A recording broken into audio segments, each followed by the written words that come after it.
சிவபெருமான வழிபடுறது அப்படிங்கிறது ஒரு பெரிய பாக்கியம். பெரும்பாலுமானவர்களுக்கு அந்த பாக்கியம் கிடைத்து விட்டது அப்படின்னே சொல்லலாம். ஒரு சிலருக்கு இன்னும் அந்த பாக்கியம் கையருகே உள்ளது அப்படிங்கிறதையும் நம்ம உணர்ந்து கொள்கின்றோம். விரைவில் அவர்களுக்கும் அது கைக்கு எட்டக்கூடியதாகவே ஆகும். பெரும்பாலும் கேட்பது ஒரே கேள்வியாகத்தான் இருக்கும். சிவபெருமானை வழிபடுபவர்களை பார்த்து சிவனை வழிபட்டால் என்ன கிடைக்கும் அப்படின்னு. இது சிவபெருமான் அப்படிங்கிறத விட என்ன கடவுள் அப்படின்னே நம்ம சொல்லலாம். ஏன்னா ஏகன் அப்படிங்கிற மாதிரியான பொருள் எடுத்துக்கிட்டா எல்லா தெய்வங்களும் ஒன்றுதான். அப்படி இருக்கின்ற அந்த பரம்பொருளைத்தான் நாம் சிவபெருமான், சிவன் அப்படிங்கிற மாதிரி நம்ம குறிப்பிடுகின்றோம். சரி, அவரை வழிபட்டா என்ன கிடைக்கும் அப்படிங்கிறது. என்ன கிடைக்கும்? 1 கோடி ரூபாய் பணம் கிடைக்குமா? சாப்பிட்றதுக்கு சாப்பாடு தொடர்ந்து கிடைச்சிட்டு இருக்குமா? உடுத்த உடை கிடைக்குமா? இருக்க இருப்பிடம் கிடைக்குமா? சுகபோக வாழ்வு கிடைக்குமா? இப்படிங்கிற மாதிரி நிறைய கேள்விகள் எல்லாம் கேட்டுக்கொண்டே போனால் நமக்கு கிடைப்பது என்னவோ ஒரே ஒரு விஷயம்தான். மனம் அப்படிங்கிறது ரொம்ப தெளிவாகிவிடும். அதாவது எந்த விதமான கஷ்டங்களோ சோதனைகளோ துன்பங்களோ எது வந்தாலும் அதை ஏற்றுக்கொள்ளக்கூடிய மனப்பக்குவமானது கிடைக்கின்றது. எந்த பிரச்சனை வந்தாலும் பார்த்து கொள்ளலாம் அப்படிங்கிற அந்த துணிவு கிடைக்கின்றது. அதே போல எந்த எல்லைக்கு அந்த பிரச்சனை போனாலும் அட பரவாயில்லப்பா, சிவபெருமான் இருக்கின்றார், எதுவாக இருந்தாலும் அவர் பார்த்து கொள்வார் அப்படிங்கிற அந்த நம்பிக்கையானது நம்முள்ளே பிறக்கிறது. இதையெல்லாம் தாண்டி வைராகியமானது உள்ளத்திலே உண்டாகின்றது. எந்த ஒரு காலகட்டத்திலும் இன்பமோ துன்பமோ, அதுவும் கடினமான காலகட்டத்திலும் கூட அவன் இருக்கும்போது எனக்கு என்னையா அப்படி நடந்துற போது அப்படிங்கிறது, இதெல்லாம் ஒரு சாதாரண விஷயம் அப்படிங்கிறது. இன்னொன்று பார்த்தீங்கன்னா, அந்த வினையை பற்றி கவலையே படாமல் அப்படியே கடந்து போகிறது. இந்த தன்மையெல்லாம் சிவபெருமானை வழிபடுபவர்களிடம் நீங்கள் அதிகமாக பார்க்க முடியும். அட போப்பா, சிவபெருமானே நம்முடன் இருக்கின்றார் அப்படிங்கிற அந்த ஒரு எண்ணமானது மனதிலே உதித்துவிடும். இது உண்மையான பக்தி உடையவர்களுக்கு இதை உணர்ந்து கொள்ள முடியும். உண்மையான பக்தி அப்படின்னா நம்ம என்ன சொல்ல முடியும் அப்படின்னா, எதையும் எதிர்பாராத பக்தி. சிவபெருமானிடம் எதையும் எதிர்பார்க்காத பக்தி ஒருவன் கொண்டிருக்கின்றான் என்னும் பொழுது, இப்போ நம்ம சொன்னது வந்துட்டு அப்படியே சித்தியாகும். சித்தியாகும்னா எதை பற்றியும் பெருசாக அலட்டிக்க தேவையில்லை, கவலைப்பட தேவையில்லை. உலகத்தில் எல்லா இயக்கங்களும் இறைவனின் அந்த கண் அசைவிலேயே இருக்கிறது. அவருடைய அந்த இயக்கம் அப்படிங்கிறது, பிரபஞ்ச இயக்கம் அப்படிங்கிறது பிரபஞ்சத்தை மட்டும் இயக்கவில்லை, அங்குள்ள ஒவ்வொரு அணுக்களையும் இயக்கி கொண்டிருக்கிறது. அந்த அணு இயங்க வேண்டும் என்றாலும் அது சிவபெருமானால் மட்டுமே முடியும். அவனின்றி ஓர் அணுவும் அசையா அப்படிங்கிற அந்த வாக்கியம் எப்பொழுதுமே மனதில் இருக்கும் பொழுது தெரிந்து கொள்ள முடியும். அப்ப ஒரு துன்பமோ கஷ்டமோ நமக்கு பிறவி அந்த வினையின் காரணமாக நிகழ்கிறது என்றால் அதை அமைதியாக அனுபவித்து அதிலிருந்து மீண்டு வருவதுதான் நமக்கான இலக்காக இருக்க வேண்டுமே தவிர, இவ்வளவு துன்பத்தை கொடுத்து விட்டாயே ஆண்டவா அப்படின்னு இறைவனை மீண்டும் வசைபாடிக்கொண்டு இருப்பதில் எந்த பலனும் இல்லை. நம்மளுடைய பிறப்பின் நோக்கத்தை தெளிவாக அறிந்து கொண்டு சிவபெருமானை உணர வேண்டும் என்ற எண்ணத்தில் முன்னோக்கி நகர வேண்டும்.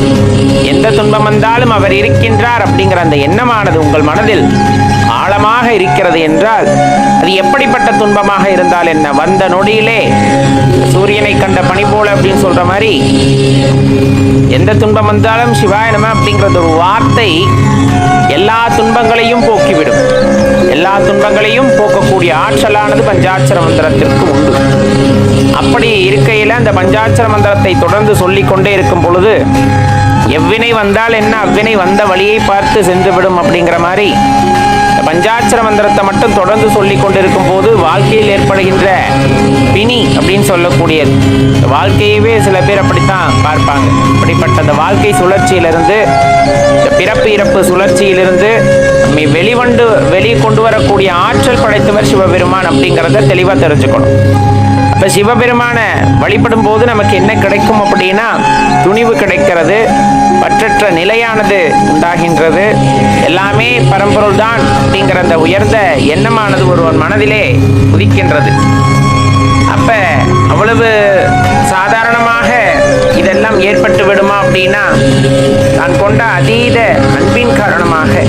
நான் கொண்ட அதீத பக்தியின் காரணமாக மட்டுமே இதெல்லாம் சாத்தியமே தவிர சாதாரண மனிதர்கள் போல இறைவனிடம் போய் பேரம் பேசி கொண்டிருக்கும் போது இந்த தன்மை எதுவுமே அவர்களுக்கு வாய்க்க பெறாது.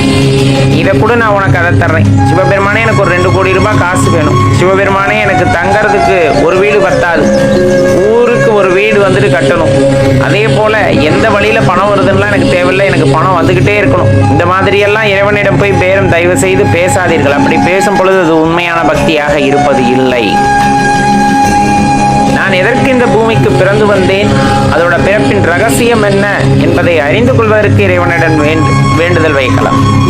எதற்காக வந்தேன் என்று எனக்கு உணர்த்து இறைவா, அதை நோக்கி நான் பயணம் செய்ய வேண்டும், அதை நோக்கி நான் பயணித்து நான் வந்த வினை எதற்காகவோ அதை ஆற்றிவிட வேண்டும் அப்படிங்கிறத வேணா இறைவனிடம் மன்றாடி கேட்டுக்கொள்ளலாம்.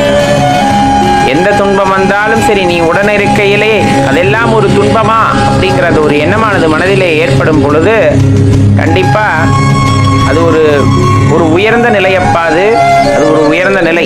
அது அவ்வளவு சாதாரணமாக அனைவருக்கும் வாய்க்கப்பெறுவதில்லை. பெரிய பெரிய ஞானிகளும் பெரிய பெரிய அறிஞர்களுமே கூட ஒரு சில சமயங்களில் எவ்வளவு பொறுமையாக இருந்தாலும் அது எல்லை மீறும் பொழுது அது கோபமாகவோ விரக்தியாகவோ பெருமை அப்படின்னு சொல்லக்கூடிய தன்மையவோ அடைந்து விடுகிறார்கள். ஆனால் எப்படிப்பட்ட சூழ்நிலையிலுமே இறைவனை நம்பியவர்கள், நம்ம சிவபெருமானை நம்பியவர்கள், எந்த வினை வந்தாலும் அது தீவினையாக இருந்தாலும் ரொம்ப கடினமானதாக இருந்தாலும் என்னை எதுவும் செய்யாது, காரணம் நான் ஈசனின் அடிமை அப்படிங்கிற மாதிரி இருந்து கொள்வதன் காரணமாக அந்த வினை அவர்களையும் எதுவும் செய்யாது அப்படிங்கிறத தெரிந்து கொள்ள வேண்டும். எப்பவுமே ஒரே விஷயம்தான், அந்த தன்னம்பிக்கையை மனதிலே ஒரு பெரிய ஒரு உந்துதலை கொடுக்கணும் அப்படின்னா அது இதனால மட்டும்தான் சாத்தியமான விஷயம். எது சிவபெருமான் மீது நாம் வைக்கின்ற பக்தியினால் மட்டுமே அது சாத்தியமாக கூடிய விஷயம் அப்படிங்கிறத தெளிவாக தெரிந்து கொள்ளுங்கள் நண்பர்களே. அப்ப வேண்டுனா என்ன கிடைக்கும்? உண்மையான பக்தியோடு வேண்டினால் பிறப்பற்ற நிலையை அவர் உருவாக்குவார். நம்மை உணர்ந்து கொள்வதற்கான வாய்ப்பை அவர் ஏற்படுத்தி கொடுப்பார். அதற்கான சூழ்நிலைகளை நமக்கு ஏற்படுத்தி கொடுப்பார். அதைவிட பேரானந்தம் அப்படிங்கிறது வேற என்ன இருந்துவிட முடியும் அப்படிங்கிறது தான் நம்ம கேட்கிற அடிப்படை கேள்வி. இதை உணர்ந்து கொண்டால் வாழ்க்கையில் நாம் எதுவும் இறைவனிடம் சென்று கேட்க மாட்டோம். எது வேண்டுமோ அதை பிரித்தறிந்து ஆராய்ந்து கேட்பதில்தான் நம்முடைய ஆன்மீகம் அப்படிங்கிற அந்த ஒரு விஷயம். சிவபெருமான் மீது நாம் கொண்டுள்ள அன்பு அப்படிங்கிற விஷயமெல்லாம் வெளிப்படும் அப்படின்னா அதில் எந்த மாற்று கருத்துமே இல்லை. பெரும்பாலும் எல்லாருக்கும் ஒரு எண்ணம் உண்டு, நான் இறைவனை வழிபடுகின்றேன், ஈசனை வழிபடுகின்றேன், ஆனால் சில நேரங்களில் எனக்கு அவர் உதவுவதில்லையே அப்படிங்கிற மாதிரியான எண்ணங்கள்லாம் சில பேர் கொண்டுள்ளனர். அது எல்லாத்துக்கும் இயல்பாக வர்றது தான். ஏன்னா எதிர்பார்ப்பு அப்படிங்கிற ஒரு விஷயம் சக நண்பர்கள் உறவினர்களிடமிருந்து தாண்டி இறைவனிடமும் அந்த எதிர்பார்ப்பு அப்படிங்கிறது வரும்போது இந்த மாதிரியான வார்த்தைகள் வருவது தவிர்க்க முடியாததாக ஆகின்றது. சரி, அப்போ நான் எதிர்பார்க்கிறது தப்பா அப்படின்னா தவறெல்லாம் இல்லை, கொஞ்சம் பொறுமையாக கேளுங்க, தெரிஞ்சுக்கலாம். பெரும்பாலும் இன்பம் துன்பம் 2 விஷயம் நம்ம வாழ்க்கையை ஆட்டி படைக்கிறது அப்படின்னு நம்ம சொல்லலாம். அதுக்கெல்லாம் அடிப்படை காரணமா இருக்கிறது பார்த்தீங்கன்னா ஆசை அப்படிங்கிற ஒரு விஷயத்தை நம்ம குறிப்பிட முடியும். அந்த ஆசை இல்லாமல் இருக்கும் பொழுது நம்மளுக்கு இன்பமோ துன்பமோ எது வந்தாலும் அது ஒரு பெரிய பொருட்டே இல்லை. அதே சமயத்தில் ஆசை இருக்கும் பொழுது அது நிறைவேறிவிட்டதாக நாம் நினைத்து கொள்ளும் பொழுது அது இன்பமாக நமக்கு தெரிகின்றது. அதே சமயத்தில் நான் வைத்த ஆசையானது நிறைவேறாமல் போய்விட்டது என்று நினைத்து கொள்ளும் பொழுது அது துன்பமாக நமக்கு தெரிகின்றது. நல்லா தெரிஞ்சுக்குங்க, இன்பமாக நமக்கு தெரிகின்றது, துன்பமாக நமக்கு தெரிகின்றது. அப்ப இன்பமாக தெரிவது எப்படி அப்படின்னா அதை அடைந்து விட்ட எண்ணத்தில் நம் மனதானது பூரித்து காணப்படுவது இன்பமாக தெரிவதாக நாம் உணர்ந்து கொள்கின்றோம். அதை இழந்து விட்டதாக நினைக்கும் பொழுது அது துன்பமாக நாம் உணர்ந்து கொள்கின்றோம். உண்மையில் இன்பம் துன்பம் உண்டா அப்படின்னா கட்டாயமா கிடையாது அப்படின்னு தான் ஞானிகள் குறிப்பிட்டு சொல்றாங்க. சரி, இப்ப இந்த இன்ப துன்பத்திலிருந்து வேறுபட்டு நிற்கும் பொழுதுதான் இறைவனை உணர முடியுமானா, கட்டாயமா அந்த அடிப்படையான ஆசை அப்படிங்கிற ஒரு விஷயம் இல்லாமல் இருக்கும் பொழுது நமக்கு மறுபிறப்பு அப்படிங்கிறது இல்லாமல் போகின்றது. அப்ப நாம் இறைவனை வந்துட்டு எளிதில் நெருங்க முடிகிறது அப்படிங்கிறதையும் நம்ம இந்த நேரத்தில் நல்லா தெரிஞ்சுக்கணும். சரி, இப்ப இயல்பா நம்ம சொல்ற விஷயம், கஷ்ட காலத்துல இறைவன் வந்து என்னை காப்பாற்றுவதில்லையே அப்படிங்கிற அந்த ஒரு கேள்வி. சில பேர் நான் பிறந்ததுல இருந்தே கஷ்டப்பட்டுக்கிட்டு தான் இருக்கேன், எனக்கு எந்த காலத்திலும் வந்துட்டு இறைவன் வந்துட்டு உதவி செய்ததே இல்லையே அப்படிங்கிற மாதிரியான ஒரு கேள்வி எல்லாம் எழுவது இயல்பான ஒன்றுதான். ஒன்னே ஒண்ணுதான், எப்பவுமே வந்துட்டு நம்ம நிகழ்காலத்தில் இருப்பது இல்லை. அதுதான் ரொம்ப ஒரு பெரிய விஷயம், ஒரு பெரிய தவறான விஷயமும் கூட அப்படின்னே நம்ம சொல்லலாம். நம் உடல் மட்டும்தான் நிகழ்காலத்தில் இருக்கிறதே தவிர நாம் நிகழ்காலத்தில் இருப்பதில்லை. ஒன்று எதிர்காலத்தை பற்றி யோசித்துக் கொண்டு அல்லது கடந்த காலத்தை பற்றி யோசித்துக் கொண்டே தான் இருக்கிறோமே தவிர நிகழ்காலத்தை பற்றி யாரும் சிந்திப்பதில்லை. அப்படி நிகழ்காலத்தில் நடப்பதை மட்டும் நாம் எடுத்துக்கொண்டு அது எவ்வாறு வந்தாலும் அதனை நான் எதிர்கொள்வேன் அப்படிங்கிற மாதிரி இருக்கும் பொழுது அவர்களுக்கு இன்பமோ துன்பமோ கிடையாது. அப்படி நிகழ்காலத்தில் வாழ்பவர்கள் வந்துட்டு இறைவனாகவே இருக்கின்றார்கள் அப்படிங்கிறது தான் நிதர்சனமான உண்மை. நிகழ்காலத்துல உடலும் இருக்கணும், உள்ளமும் இருக்கணும், மனமும் இருக்கணும். ரொம்ப முக்கியமான விஷயம். அது முறையான பயிற்சி இல்லாமல் யாருக்கும் கிடைப்பதும் இல்லை.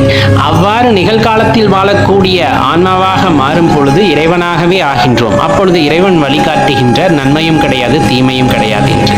நம்மால் நிகழ்காலத்தில் இருக்க முடியவில்லை அப்படிங்கும் போது எல்லாமே துன்பமாக தான் இருக்கு. நான் இறைவன்கிட்ட கேட்டேன் கிடைக்கல, இறைவன்கிட்ட அதை கேட்டேன் கிடைக்கல, இதை கேட்டேன் கிடைக்கல. நம்ம ஏன் கேட்கணும் அப்படிங்கிறதான் நம்ம இந்த இடத்துல கேட்டுக்கொள்வோம். உலகத்துல எத்தனையோ உனக்கு கொடுத்துருக்காரு.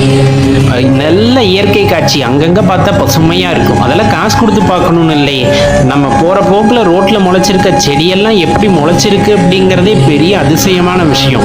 அதெல்லாம் அமைதியா உட்காந்து பார்க்கறதுக்கு கூட நமக்கு நேரம் இல்லை. ஆனா அதெல்லாம் இறைவன் உங்களுக்காக கொடுத்தது. ஆனா அதெல்லாம் பார்க்கறத விட்டுட்டு வீட்டுல தனியா ஒத்த ரோஜா வாங்கி வச்சு பார்க்கணும் அப்படின்னு நினைக்கிறது தான் மனுஷனோட ஆசை. அப்ப எது கிடைக்கலன்னு ஆசைப்படுறோம்? ஒத்த ரோஜா கிடைக்கலன்னு ஆசைப்படுறோம். ஆனா இறைவன் நமக்காக கொடுத்த பெரிய பூந்தோட்டமே இந்த உலகத்துல இருக்கு அப்படிங்கும் போது அதை நம்ம கண்டுக்கிறது இல்லை. உண்மையான இன்பம் அப்படிங்கிறது இறைவன் நமக்கு கொடுத்ததை காண்பது, இறைவன் நமக்கு கொடுத்ததை அனுபவிப்பது. நானாக கேட்டு ஒன்றை பெறுகிறேன் அப்படிங்கும் போது அதுல இன்பம் துன்பம் எல்லாம் கலந்து வந்துருது. ஒன்னே ஒன்று யோசிச்சு பாருங்க. நான் இப்ப சொன்ன மாதிரி ரோட்டு ஓரத்துல புல்லு முளைச்சிருக்கு, அது காஞ்சி போனாலும் நம்ம கவலைப்பட மாட்டோம். அது திடீர்னு செழுமையா வளர்ந்தாலும் நம்ம கவலைப்பட மாட்டோம். ஆனா நம்ம சொன்ன மாதிரி நீங்க ஆசைப்பட்டு ஒரு ரோஜா செடியை வாங்கிட்டு வரீங்க, நல்லா பூக்கும் போது மனசு வந்துட்டு இன்பமா உணர்கிறது, காஞ்சு போகும்போது துன்பத்தை உணரும். அதனாலதான் நான் சொல்றேன், இறைவன்கிட்ட எதையும் கேட்காதீர்கள், கேட்டு பெறாதீர்கள். கேட்டேன் கிடைக்கவில்லை என்று நினைக்காதீர்கள். அவர் கொடுக்கவில்லை என்றால் அதில் ஏதோ ஒரு காரணம் உங்களுக்காகத்தான் இருக்கிறது என்பதை உணர்ந்து கொள்ள வேண்டும். அப்ப நம்ம பார்க்க வேண்டியது ரோட்டு ஓரத்துல அல்லது மலையோரங்கள்ல அதுவா முளைச்சிருக்க செடியை பார்த்து சந்தோஷப்படுற மாதிரி நமக்கு கிடைத்திருக்கின்ற அனைத்தையும் வைத்து சந்தோஷமாக இருப்பதாக உணர்ந்து கொண்டால் வாழ்க்கை இன்பமானதாக இருக்கின்றது. அதை விட்டு நான் மனதில் நினைத்தது எனக்கு என்ன வேண்டுமோ அதை கேட்டு பெறுகின்றேன் அப்படிங்கும் போது அந்த ரோஜா செடியானது பூக்கவும் செய்யும், காயவும் செய்யும். நான் கேட்டு பெற்றது எனக்கு கிடைக்கவும் செய்யும், கிடைத்தால் அதில் எதுவும் பிரச்சனை வரவும் செய்யும். அப்படின்னா அதுக்கு நம்ம தான் பொறுப்பை தவிர இறைவன் பொறுப்பாக மாட்டார். நீங்க கேட்டா கொடுத்துருவார், ஆனா அதற்கான இயல்பு வந்துட்டு எப்பவுமே மாறாது. அப்படிங்கும் போது அதையும் நாம் பொறுத்து கொள்ளத்தான் வேண்டும் அப்படிங்கிறத இந்த நேரத்துல தெளிவா தெரிஞ்சுக்குங்க நண்பர்களே. அப்ப எல்லாமே வந்துட்டு இயற்கையோட செயல்ல இயற்கையா நடந்து செல்லும் பொழுது எந்த பிரச்சனையும் நமக்கு வருவதில்லை, எந்த மனக்குழப்பமும் நமக்கு வருவதில்லை அப்படிங்கிறத நல்லா தெரிஞ்சுக்குங்க. வாழ்க்கை அப்படிங்கிறது இறைவன் கொடுத்ததை நாம் அனுபவிப்பதாக இருந்தால் மிகவும் உன்னதமானதாக இருக்கும் என்பதை மனதில் வைத்துக் கொள்ளுங்கள். திருவாசக புத்தகம் அடியார்களுக்கு அனுப்பி கொண்டு வருகின்றோம். இன்னும் கிடைக்கப்பெறாதவர்களுக்கு படிப்படியாக வந்து சேர்ந்துவிடும்.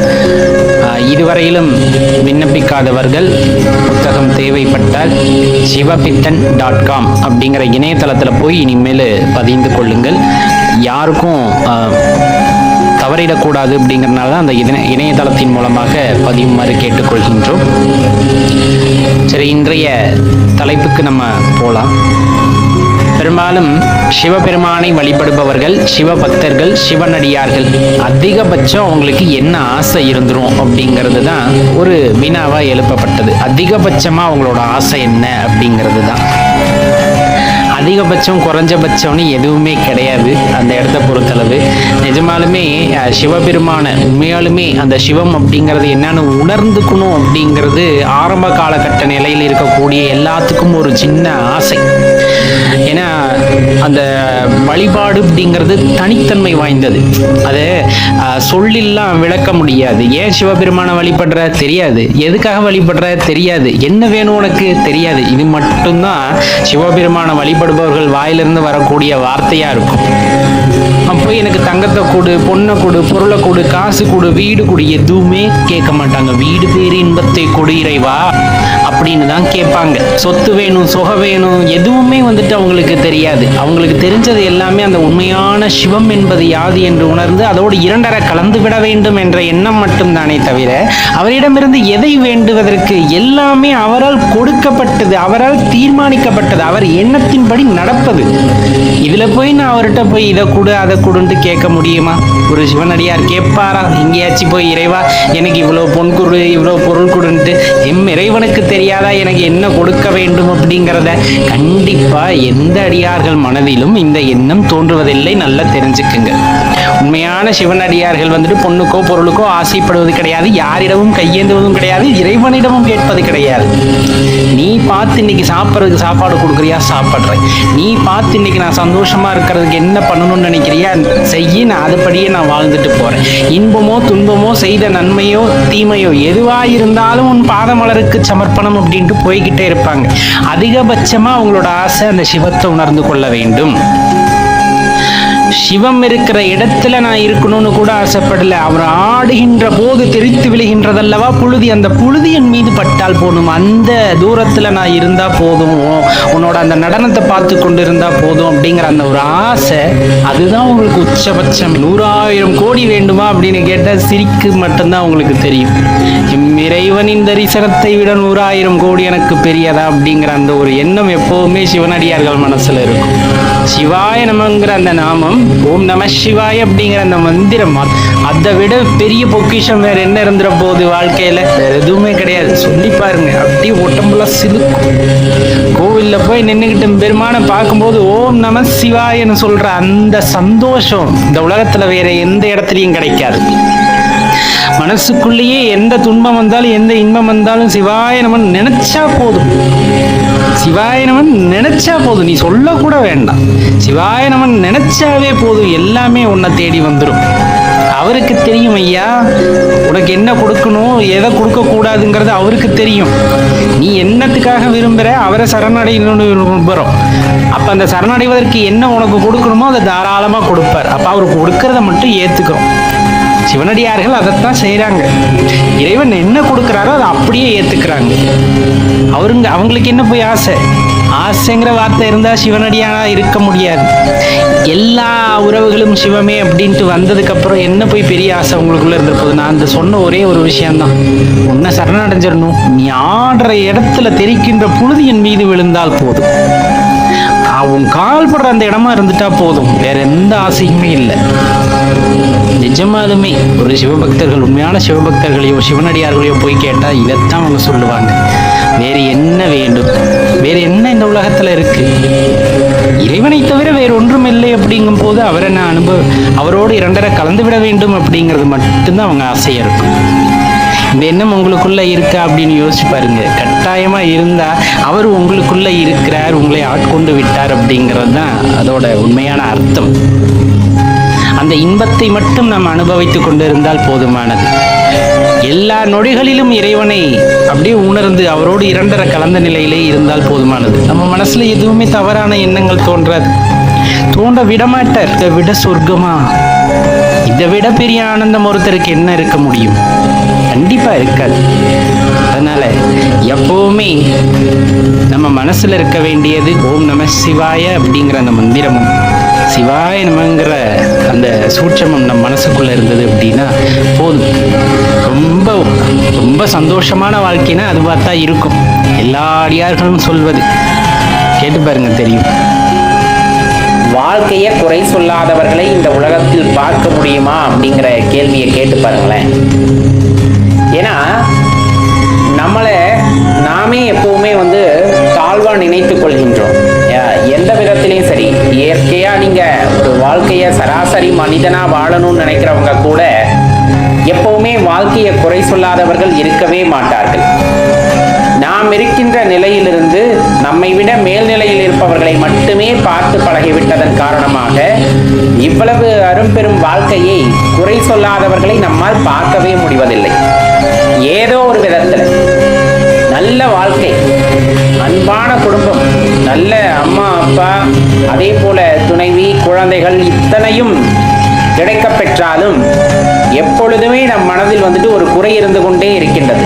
அந்த குறை எதனால் வந்தது அப்படிங்கிறத யோசிச்சு பார்த்தோம்னா, மற்றவர்களை ஒப்பிட்டு பார்ப்பதினால்தான் அந்த குறையானது மனதிலே ஏற்படுகின்றது.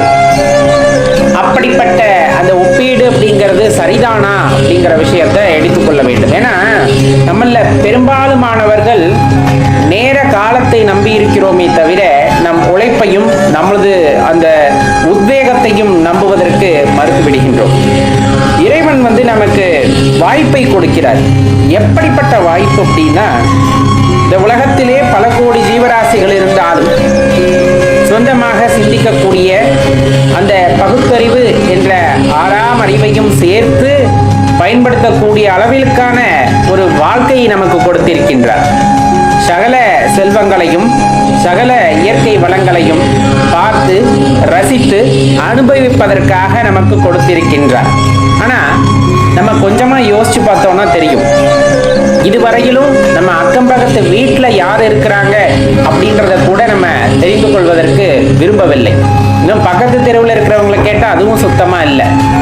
அப்ப நம்ம என்னதான் வாழ்க்கை வாழ்கின்றோம்? இயற்கையை ஒரு 10 நிமிஷம் அமைதியா பார்த்திருப்போமா?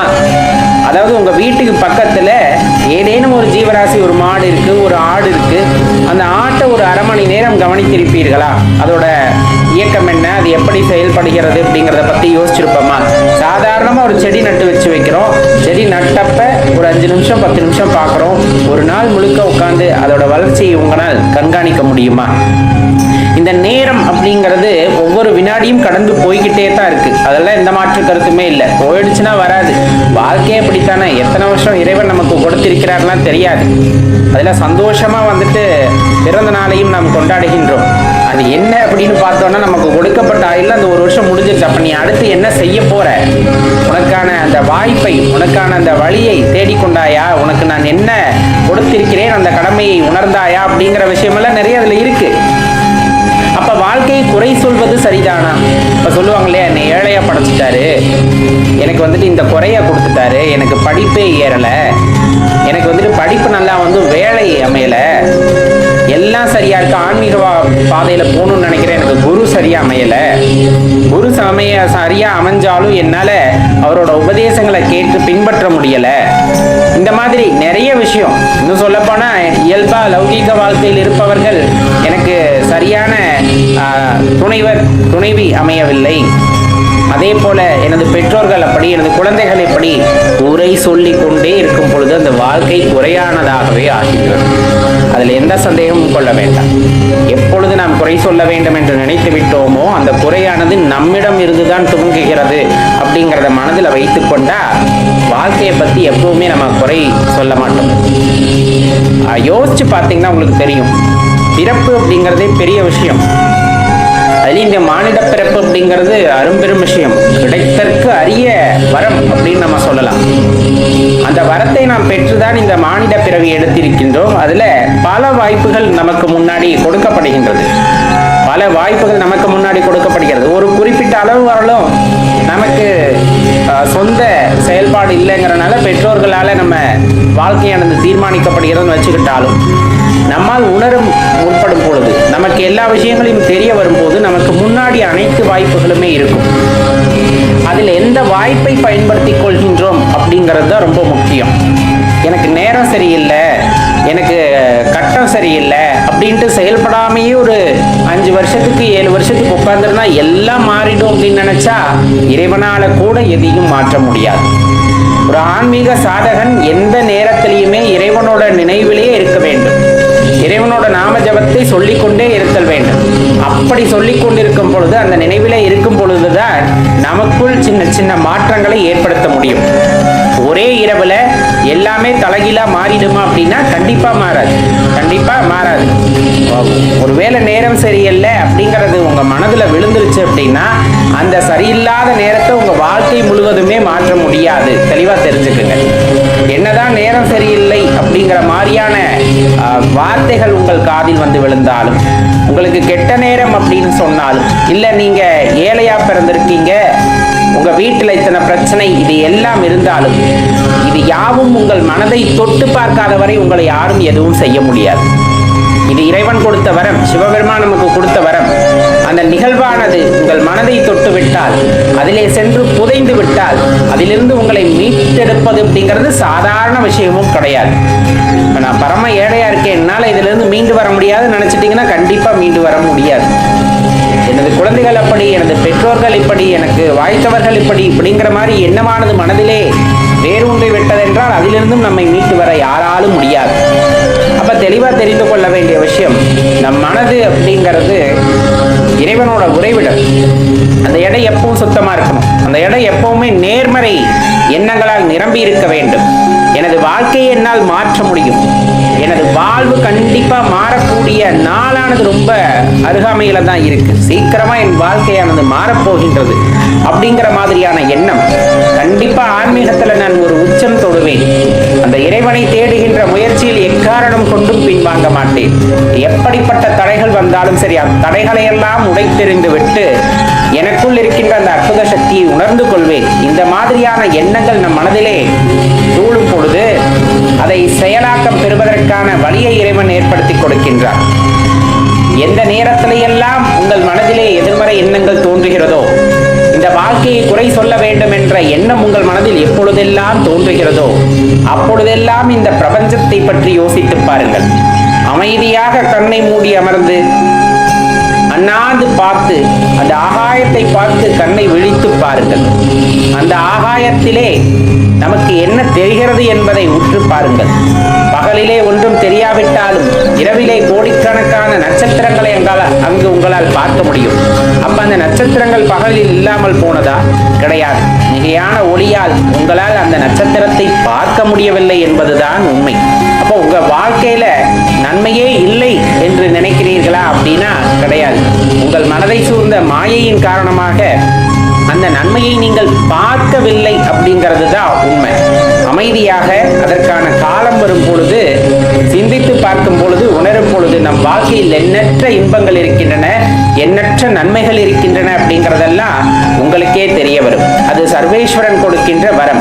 எப்பொழுதெல்லாம் மனது துன்பப்படுவதாக உணர்கிறீர்களோ, எப்பொழுதெல்லாம் எதிர்மறை ஆற்றல் உங்களை சூழ்ந்து கொண்டதாக நினைக்கிறீர்களோ, உடனே நீங்கள் செய்ய வேண்டியது அமைதியாக பூஜை அறையிலே சென்று அமர்ந்து ஜபமாலையை கொண்டு இறைவனின் நாமத்தை தொடர்ந்து சொல்லிக் கொண்டிருங்கள்.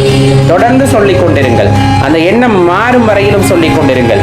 ஏனென்றால் ஒரு முறை சொல்லும் பொழுதோ, 10 முறை சொல்லும் போதோ, 100 முறை சொல்லும் பொழுதோ அந்த மனதிலே குழப்பம் இருந்தாலும் அதனை தாண்டி 101வது முறை செல்லும் பொழுது அந்த மனதானது மெதுவாக உங்களது கட்டுப்பாட்டிற்குள் வரும். வராமல் போவதற்கு வாய்ப்பே இல்லை. ஒருவன் தொடர்ந்து பணக்காரனாக இருந்து வருகின்றான் அப்படின்னா அதை பார்த்து பொறாமை கொள்பவர்கள் ஏராளம். அதுல எந்த தப்பும் இல்லை. ஆனா ஒருத்தன் தொடர்ந்து ஏழையாகவே இருக்கின்றான், தொடர்ந்து கஷ்டப்பட்டு கொண்டே இருக்கின்றான் அப்படின்னா அதில் அவனின் தவறு ஏதோ இருக்கிறது என்பதை தெரிந்து கொள்ள வேண்டும். தனது வாழ்க்கையை மாற்ற முயலாதவன், தனது வாழ்க்கை தனக்காக விதிக்கப்பட்டது, இதுதான் எனது முழுமையான விதி அப்படின்னு நம்பிட்டா அதை இறைவனாலும் மாற்ற முடியாது. என் வாழ்க்கையை இறைவன் மாற்றுவார். எனக்கான வழியை ஏற்படுத்தி தந்திருக்கின்றார். அந்த வழியை தேடி நான் சென்று கொண்டிருக்கின்றேன். சர்வேஸ்வரன் எனக்கு அளித்த வரம் எது என்று தேடிக்கொண்டிருக்கின்றேன். எனக்கான கடமையை எது எனக்கு கொடுத்தார், என்ன காரணத்திற்காக நான் பிறந்தேன் என்பதை தேடி ஓடிக்கொண்டிருக்கின்றேன். அப்படிங்கும் போது அந்த வாழ்க்கையே தலைகீழாக மாறும். நாம் கூறுவது பொன் பொருள் இதை மட்டும் குறிப்பிட்ட அல்ல. வாழ்க்கையில் செய்ய வேண்டிய விஷயங்கள் ஏராளமாக நமக்கு இருக்கின்றன. நாம் ஒரு சின்ன வட்டத்துக்குள்ளே சிக்கிக்கொண்டு இதுதான் உண்மை அப்படின்னு நினைத்து கொண்டு அதிலே புரண்டு கொண்டிருக்கும் பொழுது, அதுதான் உண்மை என்று நினைத்து அதிலே வாடிக்கொண்டிருக்கும் போது வாழ்க்கை கடினமானதாக கஷ்டமானதாகத்தான் தெரியும். மாறாக இறைவன் கொடுத்த வாழ்க்கை அப்படிங்கிறது பெரிய அற்புதமான விஷயம். அது பெரிய வரம்.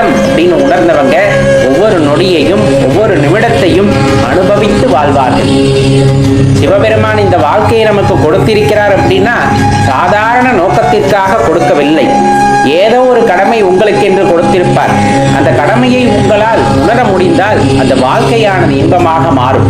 வாழ்க்கையை எப்பொழுதுமே குறை சொல்ல முடியாது, குறை சொல்லவும் கூடாது. அவ்வாறு வாழ்க்கையை குறை கூறுபவர்கள் கண்டிப்பாக தன்னை உணராதவர்கள், தன்னை உணர முற்படாதவர்களாக இருப்பார்களே தவிர தன்னை உணர்ந்து கொண்டவர்கள் இந்த வாழ்க்கையை கிடைத்த வரமாகவே கருதுவார்கள்.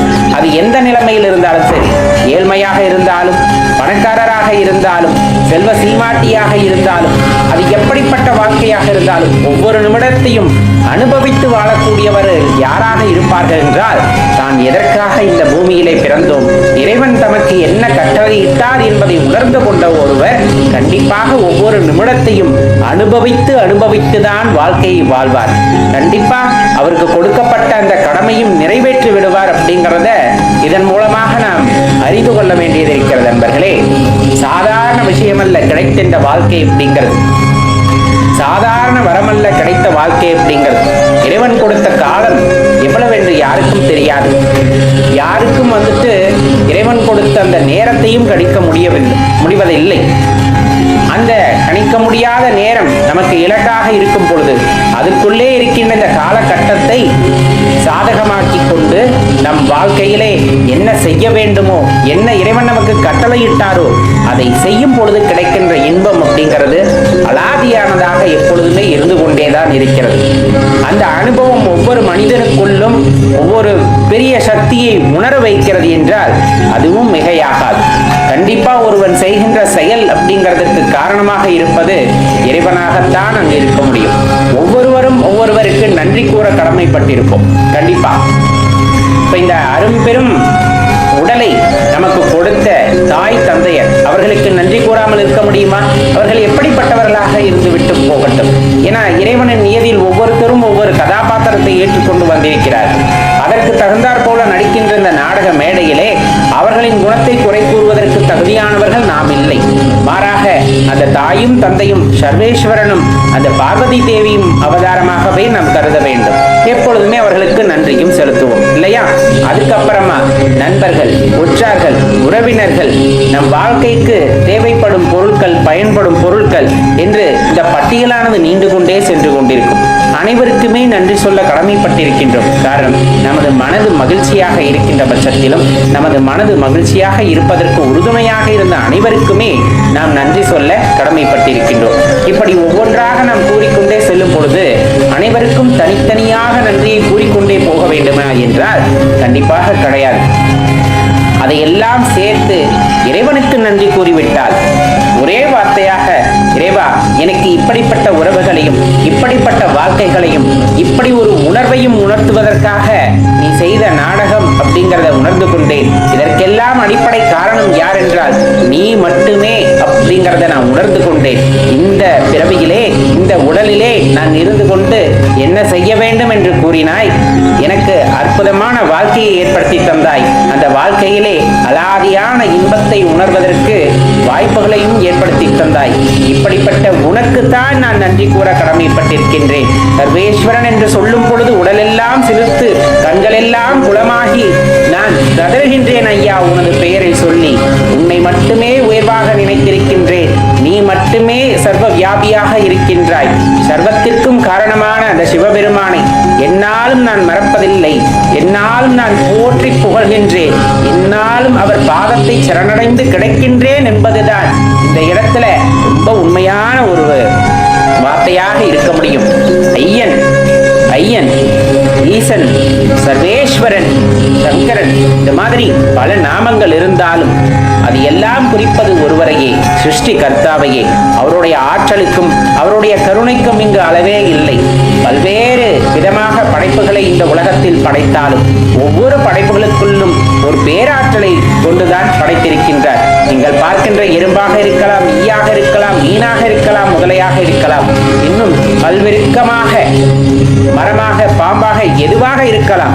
எல்லா உயிருக்குள்ளும் அந்த உடலுக்குள்ளும் ஒவ்வொரு தகுதியை உண்டாக்கி அதுக்கென்று தனி சிறப்பை உண்டாக்கி தான் இந்த உலகத்திலே படைத்திருக்கின்றார்.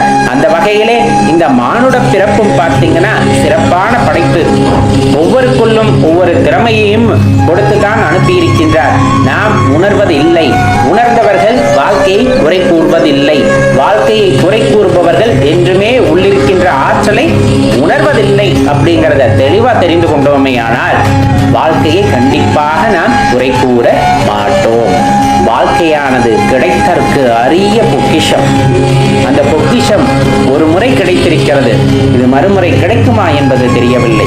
கிடைத்த இந்த அரும்பெரும் காலத்திலே அதை நன்றாக வாழ்ந்து பிறருக்கு பயன்படும்படியாக அல்லது இறைவனை போற்றும்படியாக இந்த வாழ்க்கையை கொடுத்த இறைவனை நினைத்து அவனுள்ளே கலந்துவிட வேண்டும் என்ற எண்ணத்தின் பிரதிபலிப்பாக நாம் வாழ்ந்து விட்டோமே ஆனால் இந்த வாழ்க்கையானது மிகவும் அற்புதமானதாக மிகவும் சிறப்பு வாய்ந்ததாக இருக்கும் என்பதை மறவாதீர்கள் நண்பர்களே.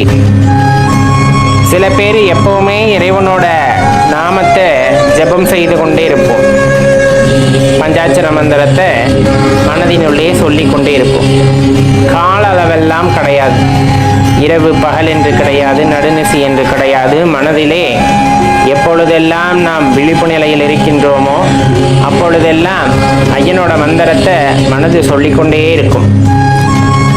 இப்போ இது இயல்பா வந்துடுமானா இரத்தத்தினுள்ளே அல்லது இந்த உடல் எல்லாத்திலையுமே அந்த சிவ சிந்தனை கலந்துவிட்ட பின்னர் இது ஏற்படுகிறது.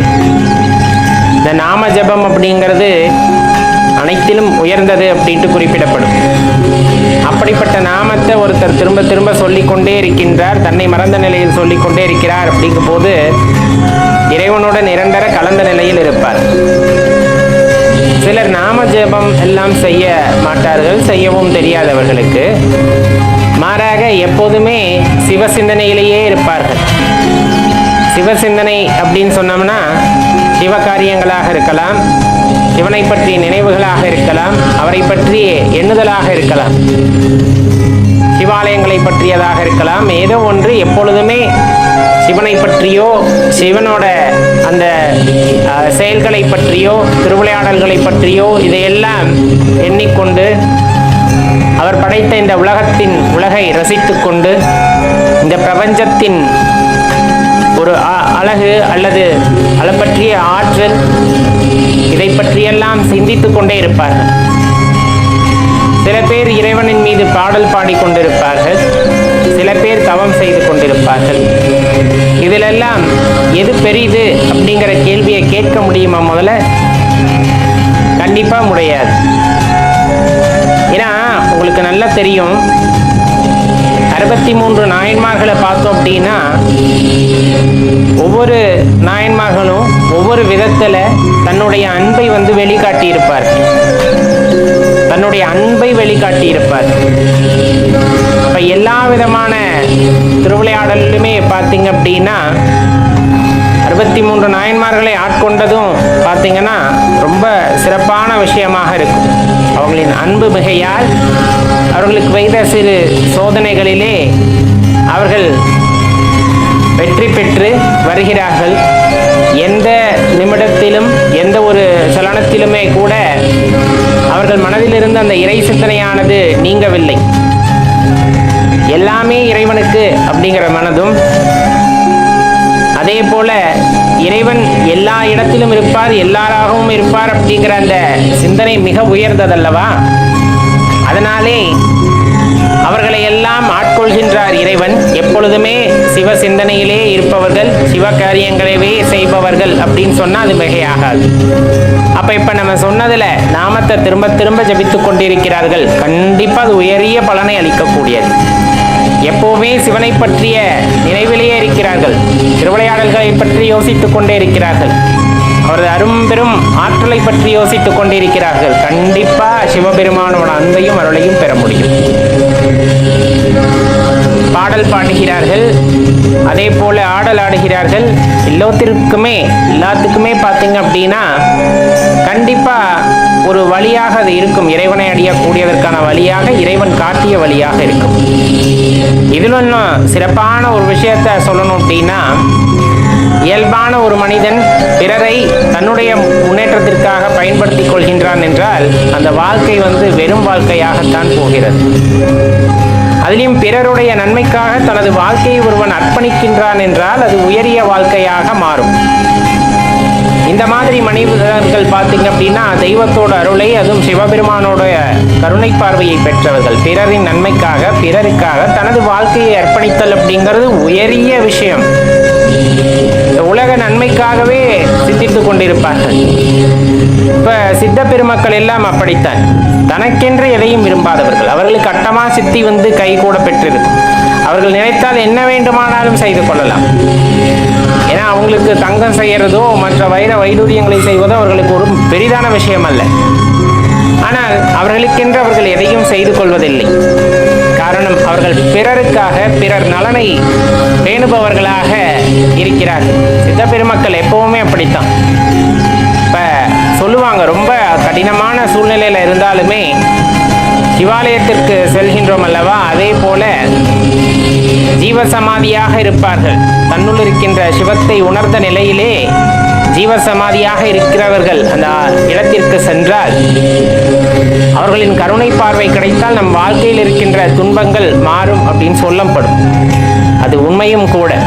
சித்த பெருமக்கள் நினைத்தால் நடத்தி காட்ட முடியும். இந்த சித்தம் தெளிந்த நிலை அப்படின்னு சொல்லப்படும் இல்லையா, அந்த மாதிரி நிலை. அப்ப அவ்வாறு நம்மால் இருக்க முடியுமா? பிறர் நலனை பேணி கொண்டு நம் வாழ்க்கையை நகர்த்த முடியுமா? அதிலே நம்மால் இருக்க முடியுமானா கண்டிப்பா இருக்க முடியும்.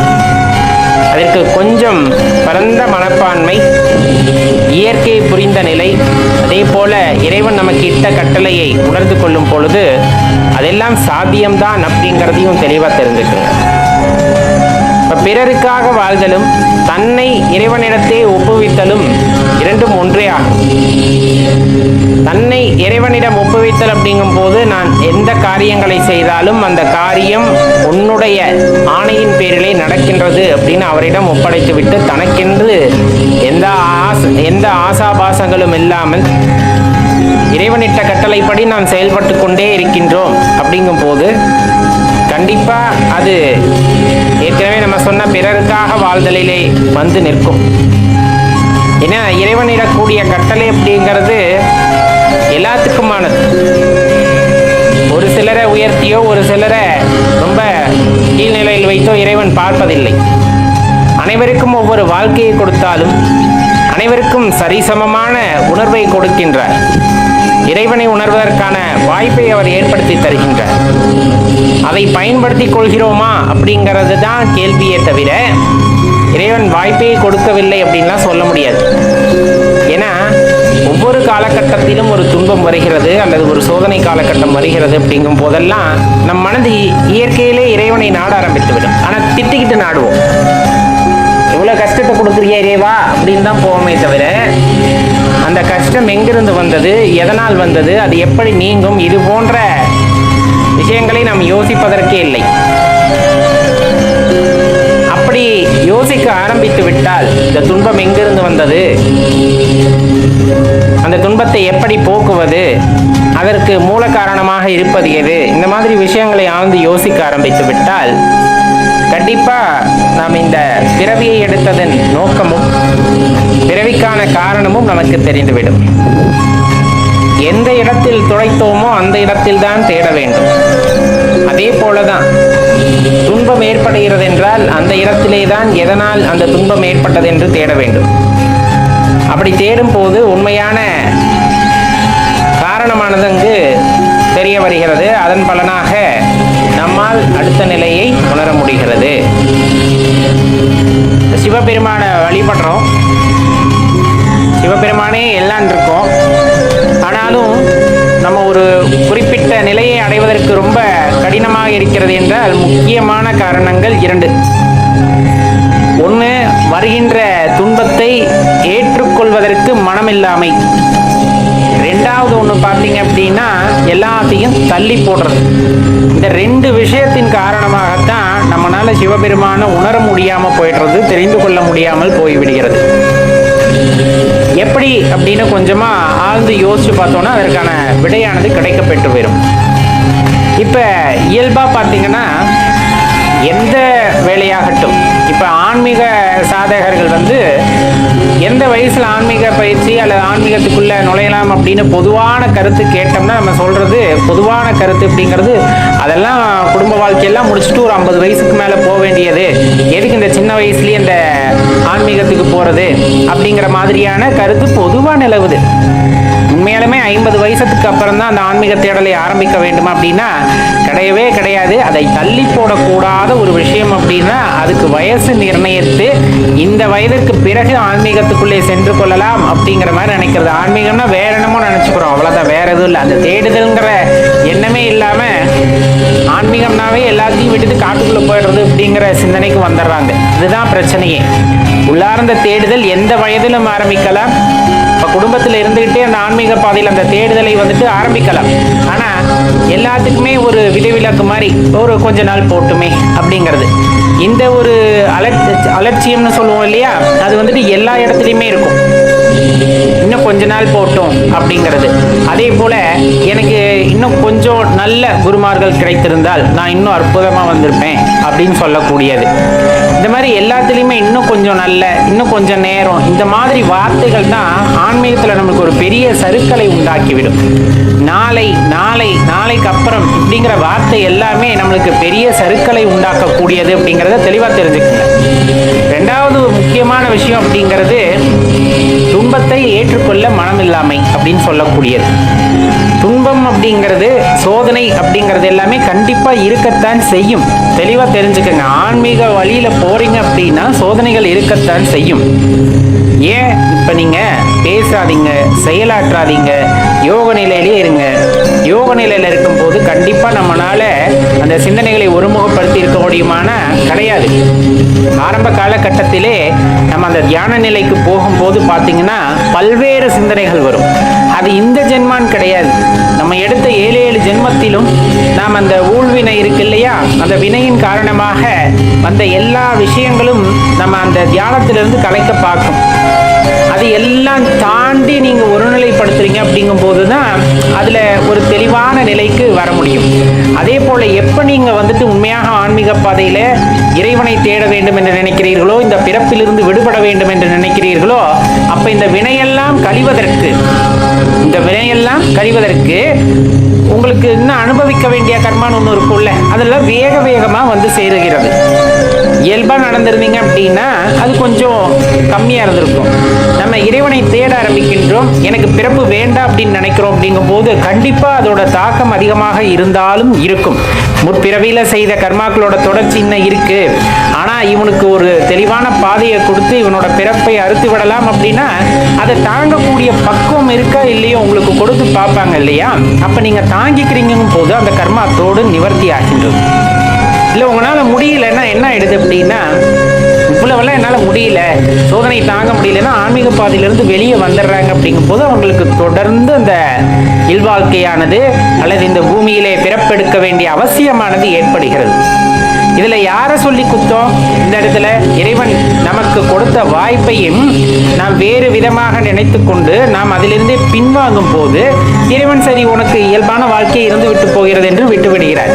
அந்த சோதனைகளை எல்லாம் தாண்டி இதெல்லாம் இறைவன் கொடுத்தது. எந்த விதமான சோதனையாக இருந்தாலும் சரி, பணமாக இருந்தாலும், பொருளாக இருந்தாலும், உறவுகளாக இருந்தாலும், எந்த மூலியமாக உங்களுக்கு சோதனைகள் வந்தால் அந்த சோதனைகளிலிருந்து வென்று வரும் பொழுதுதான் அந்த கர்மாக்களோட தொடர்ச்சி வந்துட்டு நம்மளுக்கு சரியாகுது. அது நம்ம அனுபவிக்க வேண்டியதெல்லாம் அனுபவித்து அதையெல்லாம் கழித்து விடும் போதுதான் நமக்கு அந்த பிறப்பரு நிலை அப்படிங்கிறது அதை நோக்கி நம்மால் பயணிக்க முடியுமே தவிர வருவதை கண்டு அஞ்சி கொண்டு அப்ப இறைவனை வழிபட்டால் இவ்வளவு கஷ்டம் வருதப்பா அப்படின்னு நீங்க நினைச்சிட்டீங்க அப்படிங்கும் போது கண்டிப்பா அதுக்கான பக்குவ நிலை இன்னும் நாம் அடையவில்லை அப்படிங்கிறத தெளிவா தெரிஞ்சுக்கணும். ஏன்னா ஆன்மீகம் அப்படிங்கிறதோ அல்லது அந்த பிறப்பற்ற நிலை அப்படிங்கிறதோ அவ்வளவு சாதாரண விஷயம் அல்ல. அதை ஒரு சின்ன வயசுல ஒரு 10 வயசு குழந்தை பேசினாலும், 20 வயசுல இருக்க ஒருத்தர் பேசினாலும், 30 வயசுல இருக்கவங்க பேசினாலும், 50 வயதில் ஒருத்தர் பேசினாலும் அவரவர் கர்மாக்கு ஏற்றபடியே எல்லாம் வந்து சேர்கிறது. இப்ப உதாரணத்துக்கு நம்ம பயன்படுத்தக்கூடிய இந்த பேட்டரின்னு சொல்லுவாங்க இல்லையா, அந்த மின்கலம் இருக்கு இல்லையா, அதை பார்த்தீங்கன்னா அதோட கொள்ளளவு அப்படின்னு ஒன்று இருக்கும். இப்போ நீங்கள் கடிகாரத்துக்கு மாற்ற பேட்டரியா இருக்கு அப்படின்னா அது ஒரு குறிப்பிட்ட அளவு தான் அதுக்குள்ள மின்னாற்றலை தக்க வைத்துக் கொள்ள முடியும். அதே நீங்க ரேடியோக்கு போடுறதா இருந்ததுன்னா கொஞ்சம் அதிகமா தக்க வைத்துக்கும். இல்ல பெரிய பெரிய பேட்டரியில நீங்க சேமிக்கிறீங்க மின்னாற்றல் அப்படின்னா கொஞ்சம் அதிகமா இருக்கும். இப்போ உடலும் அது போலதான், நமக்குன்னு ஒரு கொள்ளளவு இருக்கும். ஆன்மீக சக்தியாக இருக்கட்டும் அல்லது எந்தவித ஆற்றலாக இருக்கட்டும், அந்த ஆற்றலை உள்வாங்கிக்க கூடிய அளவு அப்படிங்கிறது ஒவ்வொருத்தரை பொறுத்து மாறும். ஏன் இதை நான் இந்த இடத்துல சொல்றேன் அப்படின்னா, ஒருத்தர் இன்னொருத்தரை பார்த்து பொறாமப்படுறது ஆன்மீகத்துல இது இருக்கு, இல்லைன்னு தான் சொல்ல முடியாது. நல்ல தெளிவானவர்களுக்கு இந்த கண்ணோட்டம் இருக்கவே இருக்காது. அவங்களுக்கு தகுந்த மாதிரி நடக்குது அப்படின்ட்டு போயிடுவாங்க. ஆனா இந்த ஆன்மீகத்திலையும் ஒரு போட்டி பொறாமை, அதாவது அப்பதான் அந்த ஆன்மீகத்துக்குள்ள நுழையிறாங்க, இந்த ஆன்மீக தேடலை ஆரம்பிக்கிறார்கள் அப்படிங்கும்போது தனக்கு முன்ன செல்றவங்களை பார்த்து ஒரு சலனம் ஏற்படுதல் அப்படிங்கிறது அதுவே தவறு அப்படிங்கிறோம். ஏன் அப்படின்னா அவங்க செய்ததின் பலனாக, அவர்கள் முற்பிறவியோட கர்ம பலனின் காரணமாக அவர்களின் அந்த இரையாற்றலை ஏற்றுக்கொள்ளும் அளவு அவர்களுக்கு அதிகமாக இருக்கிறது. சின்ன பிள்ளைங்க ஒரு 15-16 வயசுல குழந்தைங்களுக்கெல்லாம் ஆன்மீகத்தோட அந்த தேடல் நிறைய பேருக்கு எல்லாம் இருக்கு. அப்ப அதெல்லாம் என்ன வகையில வருதுன்னு யோசிச்சு பாருங்களேன். 60 வயசுல ஒருத்தருக்கு கிடைக்காத ஞானம் 16 வயசுல ஒரு குழந்தைக்கு கிடைக்குது அப்படின்னா அதெல்லாம் பூர்வ ஜென்ம கர்மா. அவர்கள் போன ஜென்மத்திலேயே நிறைய தேடுதலை தொடங்கி இருக்கிறார்கள், நிறைய விஷயங்களை அவங்க உள்வாங்கி கொண்டிருக்கிறாங்க. அன்னைக்கு அவங்களுக்கு கிடைச்ச கூட்டு, அதாவது அந்த உடல் அப்படிங்கிறது பலவீனமானதன் காரணமாக வேறொரு உடலை தேடி அந்த ஆன்மா வந்திருக்கிறது. அப்ப அதோட தொடர்ச்சியாக போகும்போது 10 வயசு 15 வயசுல அவங்க ஆன்மீக பாதையில ஒரு நல்ல நெறிக்கு போயிடுறாங்க. 60 வயசாகி எனக்கு சில விஷயங்களை புரிஞ்சு கொள்ள முடியல அப்படின்னா இப்பதான் நம்ம ஆரம்பிச்சிருக்கோம் அப்படின்னு அர்த்தம். அப்ப இன்னும் தேடுதலை விரைவுபடுத்த வேண்டும் அப்படிங்கிறத தெரிஞ்சுக்கணும். அப்ப இந்த மாதிரி காரணங்களால தான் நம்மளால இறைவனை உணர முடியாமல் போய்விடுகிறது. ஒண்ணு, அந்த சோதனைகளோ துன்பமோ வரும்போது அதை ஏற்றுக்கொள்ளும் மனப்பக்குவம் இல்லாமையின் காரணமாகவும், அதே போல காலம் தாழ்த்துவதின் காரணமாக, எல்லாத்தையும் தள்ளி போறதன் காரணமாகத்தான் நம்மளால இறைவனை உணர்தலையோ அல்லது இறைவனை அழைதலையோ ஒரு பின்வாங்குகின்ற நிலையோ அல்லது தாமதமோ ஆகிறது அப்படின்னு தெரிஞ்சுக்கிட்டோம்னா இனிமேல் அந்த தாமதம் இல்லாமல் எல்லா சோதனைகளையும் எதிர்கொள்ளக்கூடிய மனதுடன் பயணிக்கும் பொழுது கண்டிப்பா இறைவனை உணர்ந்து கொள்ள முடியும். போறோம், சிவபெருமானை பார்க்கிறோம், கையெடுத்து கும்பிடுறோம், ஏதாச்சும் வேண்டணும் அப்படின்னு நினைச்சு போனாலும் வேண்ட முடியறது இல்லை, ஏதாச்சும் கேட்கணும்னு போனாலும் கேட்க முடியறது இல்லை. அப்படியே ஸ்தம்பிச்சு போய் மலைச்சு போய் அவரை பார்த்துட்டு அப்படியே வெளியே வந்துடும். வந்ததுக்கு அப்புறம் தான் தோணுது ஏதாச்சும் கேட்டுக்கலாமோ அப்படின்ட்டு. ஆனா கேட்க தோணவில்லை. ஏன்? நல்லா தெரிஞ்சுக்குங்க, சிவ தத்துவத்தை கொஞ்சம் கொஞ்சமா உள்வாங்க ஆரம்பிச்சிட்டீங்க அப்படிங்கிறது தான் அதோட அர்த்தம் அப்படிங்கிறத தெளிவா தெரிஞ்சுக்குங்க. இயல்பா நம்ம வாழ்க்கையில இருக்கோம் அப்படின்னா போய் இறைவன் முன்னாடி போய் நின்றுக்கிட்டு ஒரு பேப்பர்ல எழுதிட்டு போய் வரிசையா கேட்குற மாதிரி ஐயா எனக்கு இது வேணும் அது வேணும் அப்படின்னு கேட்டலாம்.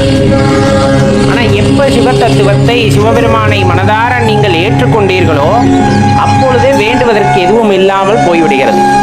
அவரை பார்த்தால் போதும், அவர் அழகில் அப்படியே லயத்திருந்தால் போதும், ஒரு பார்வை போதும் அப்படிங்கிற அந்த எண்ணமானது வந்து விடுகிறது. அதனாலதான் ஆலயத்துல போனா அவரை மட்டும் பார்க்க தோணும், அவரை மட்டும்தான் பார்க்க தோணும். ஏதாச்சும் வேண்டணும்னு நினைச்சா கூட பெரிய லிஸ்டா இருந்தா கூட நமக்கு அதெல்லாம் எதுவுமே தோணாது. வேண்டாம் வேண்டாம் வேண்டாம், அதெல்லாம் கேட்கக்கூடாது, அதெல்லாம் தேவையில்லாத விஷயம், எனக்கு அப்பனை பார்த்தா போதும் அப்படின்ட்டு லயத்து நின்று விடுகிறார்கள் அல்லவா. அவர்களெல்லாம் சிவ தத்துவத்தை உள்வாங்கியவர்கள், உண்மையான இந்த சிவபரம்பொருளை உள்வாங்கியவர்கள்ங்கிறத தெளிவா தெரிஞ்சுக்கணும். மாணிக்கவாசக பெருமான் அழகா சொல்லுவாங்க, வேண்டத்தக்கது அறிவோய் நீ, வேண்ட முழுவதும் தருவோய் நீ, வேண்டும் அயன்மார்க்கு அறியாய் நீ, வேண்டி என்னை பணிகொண்டாய், வேண்டி நீயாது அருள் செய்தாய், யானும் அதுவே வேண்டிடின் அல்லால், வேண்டும் பரிசொன்று உண்டு எனில் அதுவும் உந்தன் விருப்பன்றே. இந்த பாடலை உள்வாங்கிக்கிட்டோம்னா நம்ம ஏன் அப்படி மாறணும் அப்படிங்கிறது தெரிஞ்சிடும். வேண்டத்தக்கது அறிவோய் நீ, வேண்டத்தக்கது அறிவோய் நீ, நான் வேண்ட தகுதியுடையது எது அப்படிங்கிறதவே அறிந்தவன் நீ, நான் என்ன வேண்டணுங்கிறதே உனக்கு தெரிஞ்சிருக்கும். இப்போ நான் போய் ஆலயத்தில் சிவபெருமான் மீது முன்னாடி நின்று அப்பா எல்லாரும் நல்லா இருக்கணும்னு நினைக்கிறேன்னா அதவே அறிந்தவன் நீ, அப்படியே நான் உங்ககிட்ட வேண்டணும் இல்லையா? ரொம்ப எளிமையான விஷயம் இல்லையா? நான் ஒரு கார் வாங்கணும், இது என் மனதில் உதிக்கின்ற வேண்டுதல், அதை யாருக்கு தெரியும்? சிவபெருமானுக்கு தெரியும். அப்புறம் ஏன் நான் திருப்பி போய் சிவபெருமான்கிட்ட கேட்கணும்? இது இயல்பா நான் சொல்றது ஒரு உதாரணத்திற்காக. நம்ம இந்த இந்த மாதிரி எண்ணத்தோட நம்ம ஆலயத்துக்கு போவோமா? கண்டிப்பா இல்லை. நம்ம என்ன எதிர்பார்த்து போவோம்? ஒன்றும் இல்லை, உன்னை பார்த்தா போதும், அப்படியே லயத்து நின்றால் போதும் அப்படிங்கிறது.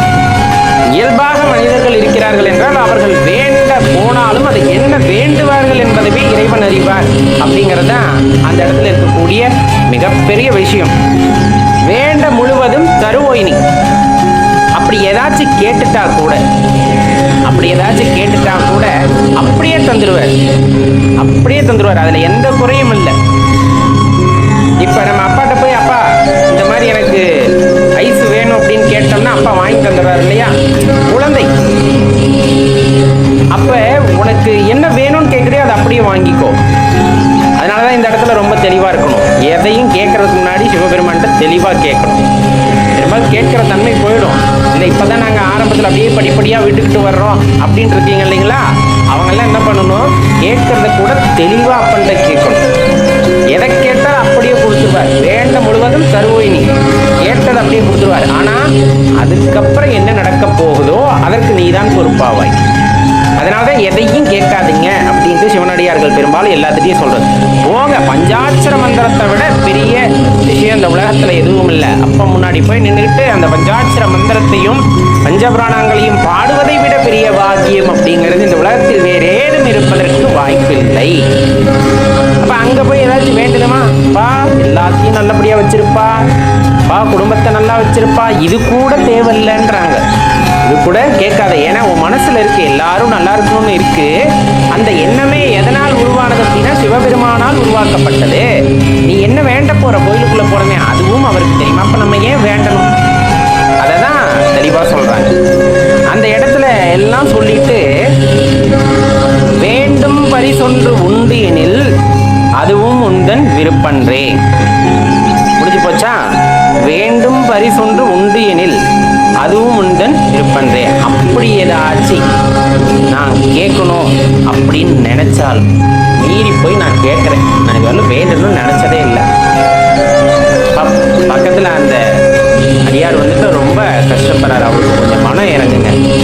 அப்படி நான் கேட்கிறேனாலும் அந்த வேண்டுதல், அந்த விருப்பம், நீ இப்படி வேண்டணும்னு அந்த விரும்பினது யாருன்னா சிவபெருமானாகத்தான் இருப்பார். ஏன்னா வேண்டது தான் இறைவன் கொடுத்துருவாரு. அவருக்காக வேண்டதுக்கு யாரும் இல்லை, அவரே செஞ்சுவார். இருந்தாலும் இந்த இலகிய மனசு படைத்த நம்முளிருந்து அதை வேண்ட வைத்து அவர்களுக்கு நிறைவேற்றி வைப்பதும் யார் என்றால் சிவபெருமானாகத்தான் இருக்கும். சிவபெருமானால் தான் இவ்வளவு அற்புதங்களையும் செய்ய முடியும் அப்படிங்கிறது ரொம்ப ஆணித்தனமா இந்த பாடல்ல வந்துட்டு மாணிக்கவாசக பெருமான் அறிவிக்கின்றார். அப்ப இயல்பாவே இப்ப நம்மளுக்குள்ள ஒரு புரிதல் வந்துடும். இப்ப நம்ம பெரும்பாலும் ஆரம்பத்துல ஆலயங்களுக்குள்ள போன நிலைமைக்கும் இப்பொழுது நாம் போயிட்டு எதுவுமே வேண்டாம அப்படியே நின்றுட்டு வர்றதுக்குமான வித்தியாசம் கண்டிப்பா புரிஞ்சிருக்கும் அல்லவா? முன்னாடி போனதுமே, அப்பா நான் நல்லா படிக்கணும், அப்பா வீட்டுல நிறைய செல்வம் சேரணும், கார் வேணும், பங்களா வேணும், அது வேணும், இது வேணும், வரிசையா பட்டியலிட்டு போய் எதுவுமே தெரியாதப்ப சிவபெருமானை கோயிலுக்கு போகணும் அப்படின்னு மட்டும் தெரிஞ்சப்ப இதெல்லாம் போய் கேட்டா தருவாரு, கண்டிப்பா தருவாரு. அப்ப அதுக்கு பின்னாடி வரக்கூடிய தொடர்ச்சியை நீ வந்துட்டு கவனித்துக் கொள்ள வேண்டும். அதுதான் முக்கியம். உனக்கு எது நல்லதோ அதைத்தான் அவர் செய்வார். எப்ப நீ எதையும் கேட்கலைனாலும் அப்ப நம்ம செய்ய வேண்டியது என்னன்னா, நான் வேண்டத கூட நீ தெரிஞ்சிருக்கிற, அப்புறம் நான் ஏன் வேண்டணும்? தேவையில்லை. நேரத்தை வீணடிக்க விரும்பவில்லை. அப்ப அந்த நேரத்தில் நான் என்ன பண்றேன்? அழக பார்த்து லயத்திருக்கின்றேன், உன்னை போற்றி புகழ்ந்து பாடிக்கொண்டிருக்கின்றேன். இப்ப எல்லாவற்றையும் அறிந்த உனக்கு என் வேண்டுதலை சொல்லிதான் தெரிய வேண்டுமா? அவசியமே இல்லை. அதுதான் அழகா சொல்றாங்க. அப்ப ஆலயத்திற்கு போனா அமைதியா அமர்ந்துருங்க. அந்த உள்ளத்தோட போக்குல அப்படியே நீங்க போய்கிட்டே இருங்க. இயற்கையை ரசிக்க ஆரம்பிங்கள்.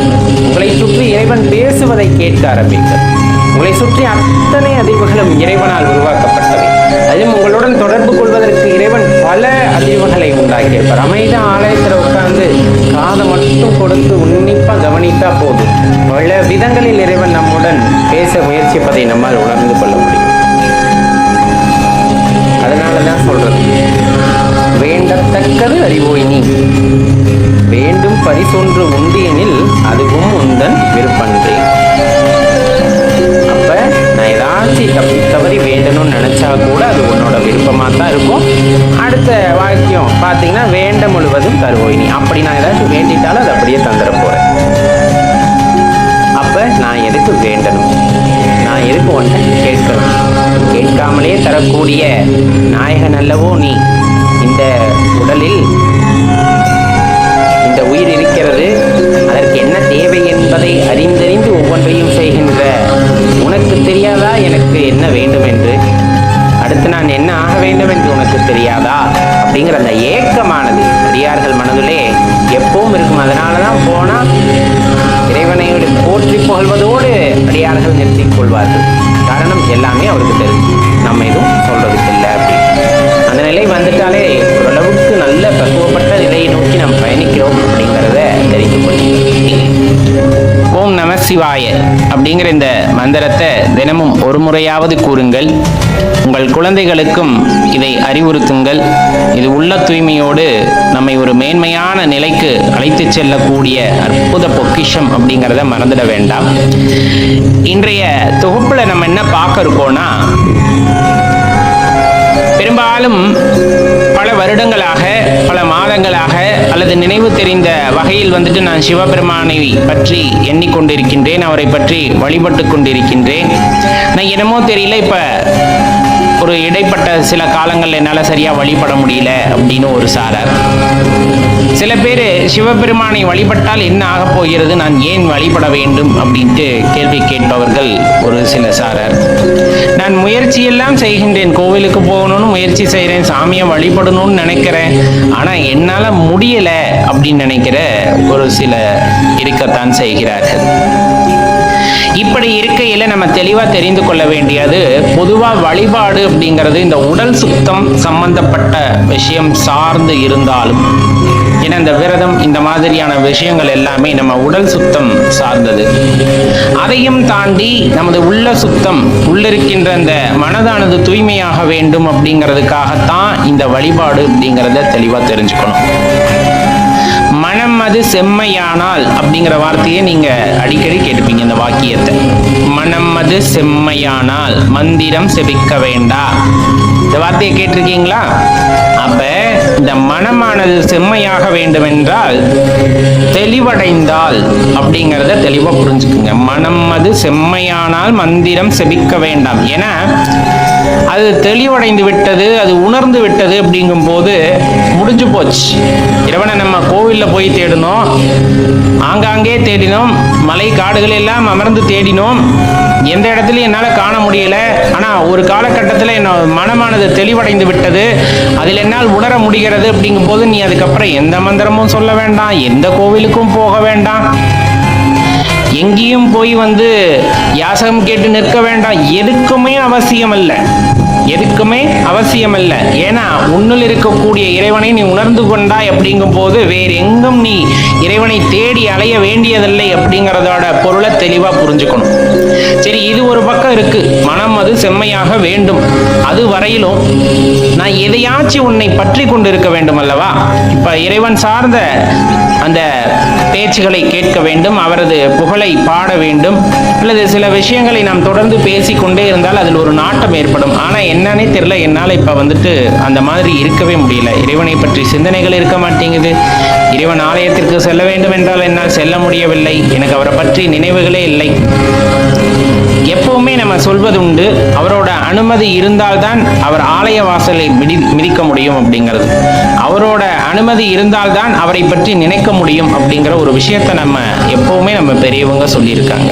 அவன் அருளாலே அவன்தாள் வணங்கி அப்படிங்கிற அந்த வாக்கியத்திலிருந்தே நாம் தெரிந்து கொள்ளலாம். அவருடைய அருள் இருக்கும்போது கண்டிப்பா நம்மால அவரை நினைக்க முடியும், அவரை புகழ முடியும், அவரை பற்றி பேச முடியும். இன்னும் ஏராளம் ஏராளம் அவர் அருள் இருந்துவிட்டால் எதையும் செய்து விடலாம் அப்படிங்கிற அந்த துணிவு நமக்குள் வந்துவிடும். ஆனா ஏன் இப்ப என்னால வழிபட முடியல, ஏன் என்னால இப்ப வழிபட முடியல, ஏன் நான் போகணும்னு நினைத்தாலும் போக முடியல அப்படிங்கிறதெல்லாம் இதுல இருக்கக்கூடிய ஒரு சின்ன சின்ன விளையாட்டு. நம்ம நிறைய படிச்சிருப்போம், இறைவனோட திருவிளையாடல்கள் அப்படின்னு சொல்லிட்டு படிச்சிருப்போம். அதாவது பிட்டுக்காக போய் மண் சுமந்தார், இது மாதிரி நிறைய அற்புதங்களை நிகழ்த்தினார் இறைவன் அப்படின்ட்டு. நம்ம என்ன நினைச்சுக்கிறோம், அப்ப நடந்த அந்த திருவிளையாடல்கள் மட்டும்தான் இறைவன் வந்து நடத்தினார் அப்படிங்கிறது மாதிரி நம்ம நினைச்சுக்கிட்டு அதை படிப்பதோடு நிறுத்தி கொள்கின்றோம். அதுதான் இப்ப நம்ம கோவிலுக்கு போக முடியாதது, அவரை வழிபட முடியாதது, இந்த மாதிரி நம்ம சொல்ற 1000 காரணங்களுக்கு ஈடானது. எந்த காலகட்டத்திலும் இப்ப நீங்க நாயன்மார்களோட வாழ்க்கையை எடுத்துக்கொண்டாலும் சரி, இல்லை இந்த திருவிளையாடல்கள் நிகழ்ந்த அந்த படலங்களை எடுத்துக்கொண்டாலும் சரி, தெளிவாக தெரிந்து கொள்ள வேண்டிய ஒரு உண்மை யாதெனில், உண்மையான அன்பு இருக்கும் பட்சத்தில் நீங்கள் இறைவன் மீது உண்மையான அன்பை வைத்திருக்கிறீர்கள், பாசத்தை வைத்திருக்கிறீர்கள், பக்தியை வைத்திருக்கிறீர்கள் அப்படிங்கிற பட்சத்துல இறைவன் அதை சோதிப்பது தவறா? சிவபெருமான் அதை சோதிப்பது தவறா? இப்போ நம்ம பள்ளிக்கூடம் போகிறோம், 5 பாடம் படிக்கிறோம், நான் படித்து முடிச்சிட்டேன் அப்படின்னு அடுத்த வகுப்புக்கு போகணும்னு நினைக்கும் போது அதற்கு வாய்ப்பு இல்லை அல்லவா? குறைந்தபட்சம் ஒரு தேர்வு அப்படிங்கிறது அங்கே இருக்குது. அதை எழுதி நம்மை நாம் நிரூபணம் செய்து கொள்ள வேண்டியது இருக்கிறது, அடுத்த வகுப்பிற்கு தகுதியாகிவிட்டேன் அப்படிங்கிறத. அப்போ அந்த வகையில் பக்தி மார்க்கத்தில், பக்தி நெறியில் நீங்கள் ஒரு மைல்கல்லை தொட்டு விட்டீர்கள் அப்படின்னு எப்ப நீங்க உணர்ந்து கொள்ள முடியும்? அப்ப அந்த இடத்திற்கு ஒரு திருவிளையாடல் நிகழ்த்தப்பட வேண்டும். அதாவது ஒரு பரீட்சை மாதிரின்னு வச்சுக்கோங்க. அப்ப தொடர்ந்து வழிபட்டுக்கிட்டு இருந்தோம், உருகி உருகி பாடிக்கிட்டு இருந்தோம், எது கிடைத்தாலும் இறைவனுக்கு சமர்ப்பணம் செய்தோம், எல்லாம் இறைவன் என்று நினைத்திருந்தோம். ஆனா ஒரு காலகட்டத்தில் என்னால் நினைவுகளே வர முடியலைங்க போது அது உங்களுக்கான தேர்வு காலம். அது உங்களுக்கான தேர்வு காலம். அதில் நீங்கள் எப்படி வெற்றி பெற போகிறீர்கள் அப்படிங்கிறது உங்க கையில தான் இருக்கு. இந்த வழியிலேயே போனேன்ப்பா, கோயில் வாசல்ல தான் போனேன், என்னால உள்ள போக முடியல, நிஜமாலுமே போக முடியலையா? உங்களை கயிறு போட்டு கட்டினது யாரு? கிடையாது இல்லையா? நம்ம மனசு தான். இன்னொரு நாளைக்கு வந்துக்கலாமே அப்படின்னு சொல்லும். அதை மீறி அந்த தேர்வில் நாம் வெற்றி பெற வேண்டும் என்றால் ஆலயத்திற்குள் சென்றாக வேண்டும். தினமும் படிச்சுக்கிட்டு இருந்தேன், இப்போ என் மனசு ஒரே குழப்பமா இருக்கு. திருவாசகத்தை தினமும் படிச்சுக்கிட்டு இருந்தேன், தேவாரம் தினம் படிச்சுக்கிட்டு இருந்தேன். இன்னைக்கு என்னால் படிக்கவே முடியல. ஏன் படிக்க முடியல? நேரம் இல்லையா? கிடையாது. அதே 24 மணி நேரம் தான் இருக்கிறது. தினமும் நான் இறைவனுக்காக ஒதுக்குகின்ற அந்த 1 மணி நேரம் அப்படியே தான் இருக்கிறது. ஆனா கேளிக்கைகளில் என் மனம் செல்கிறது, இந்த மாதிரி மற்ற விஷயங்களை கேட்கிறது, அதிலெல்லாம் நேரம் செலவிடுகிறது. ஆனால் இறைவன் மீது எனது நாட்டம் செல்ல மாட்டேங்குதுன்னு நம்மளை நாமே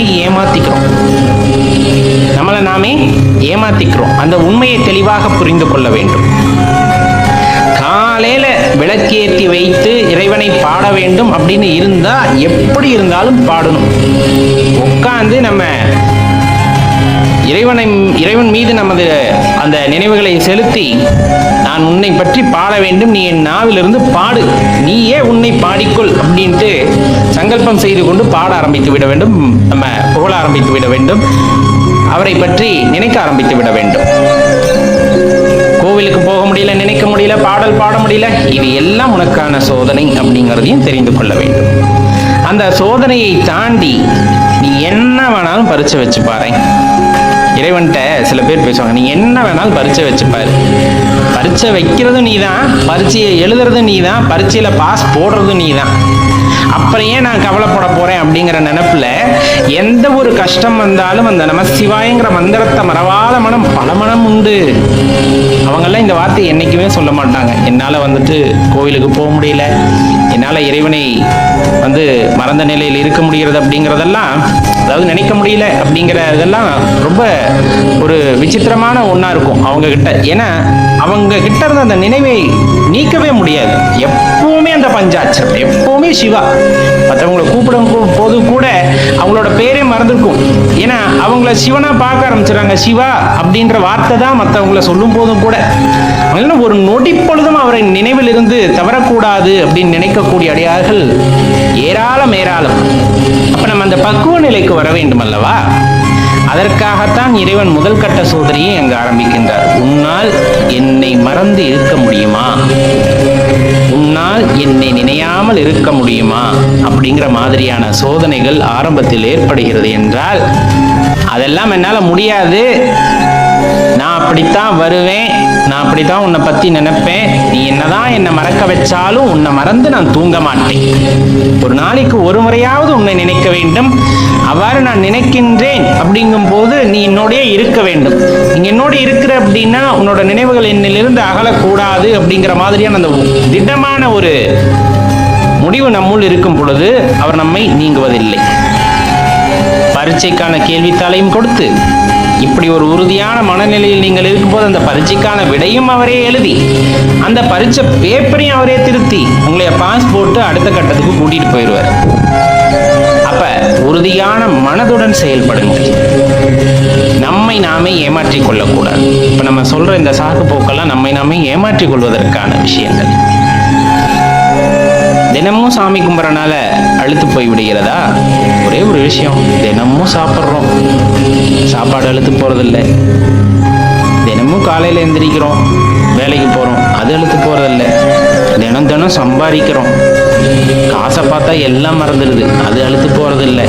ஆனால் பக்தியில் மட்டும் எப்படி அலுப்பு வந்துடும்? உண்மையான பக்தியை இறைவன் மீது செலுத்தும் போது அந்த இடத்தில் அந்த மறக்கிறது என்ற வார்த்தைக்கே இடமில்லை. என்னால் உள்ளே செல்ல முடியவில்லை என்ற வார்த்தைக்கே இடமில்லை. இயற்கையில் நடக்கக்கூடிய அற்புதங்கள் ஏராளம் ஏராளம். எம்பெருமான் ஈசன் அனைவருக்கும் கொடுத்த வாய்ப்புகள் ஏராளம் ஏராளம். வைக்கின்ற சில சோதனைகள் அது உங்களின் பக்தியை உங்களுக்கு உணர்த்துவதற்காக அப்படிங்கிறது தெளிவா தெரிந்து கொள்ளுங்கள். இருக்கின்ற இந்த வாழ்க்கை, அவர் கொடுத்த இந்த வாழ்க்கை அழகானது. ஒரே ஒரு முறை இந்த வாய்ப்பு கிடைத்திருக்கிறது. 7 பிறவி 8 பிறவி இதெல்லாம் நிறைய சொல்வது உண்டு. ஆனால் நமக்கு தெரிந்து பார்த்தீங்க அப்படின்னா இந்த ஒரு பிறவி அப்படிங்கிறது மிகவும் உண்மையானது. நம் நிகழ்காலத்தில் வாழ்ந்து கொண்டிருக்கின்றோம். நமக்கு தெரிகிறது இந்த ஒரு பிறவி எனக்கு கிடைத்து விட்டது, அரும் பெரும் பிறவி எனக்கு கிடைத்து விட்டது. இந்த பிறவியில் விட்டால் என்று உன்னை காணப்போகின்றேன், என்று உன்னை நினையப் போகின்றேன், என்று உன்னை அடையப் போகின்றேன். அந்த ஒரு ஏக்கமானது எனது மனதுக்குள் இருக்கிறது அப்படிங்கும் போது, உங்கள் மனதிற்குள் அது தோன்றுகிறது அப்படிங்கும் போது கண்டிப்பா எந்த வாய்ப்பையும் நாம் தவறவிட மாட்டோம். சிவனடியாராக ஆவது அவ்வளவு எளிதல்ல. சிவத்திருநீரை தரிப்பது அவ்வளவு எளிதல்ல. சிவருத்ராட்சத்தை அணிவதும் அவ்வளவு எளிதல்ல. எம்பெருமான் ஆணையிட்டால் மட்டுமே இது அனைத்தும் நடக்கும் என்பதையும் நாம் அறிவோம். அப்படி இருக்கையில நெற்றி நிறைய நீர் பூசி இருக்கிறோம், கழுத்து நிறைய ருத்ராட்சம் அணிந்திருக்கின்றோம். அப்படிங்கும் போது இறைவன் நம்மை ஆட்கொண்டு விட்டார் என்று உணர்ந்து நாம் இதையெல்லாம் செய்யும் போது சர்வ வல்லமை படைத்த அந்த இறைவன் எங்கும் நிறைந்திருக்கிறார், அவர் என்னுள்ளும் நிறைந்திருக்கிறார் அப்படிங்கிறத உணர்ந்ததன் வெளிப்பாடாகத்தான் அதை நாம் கருத முடியும் அல்லவா?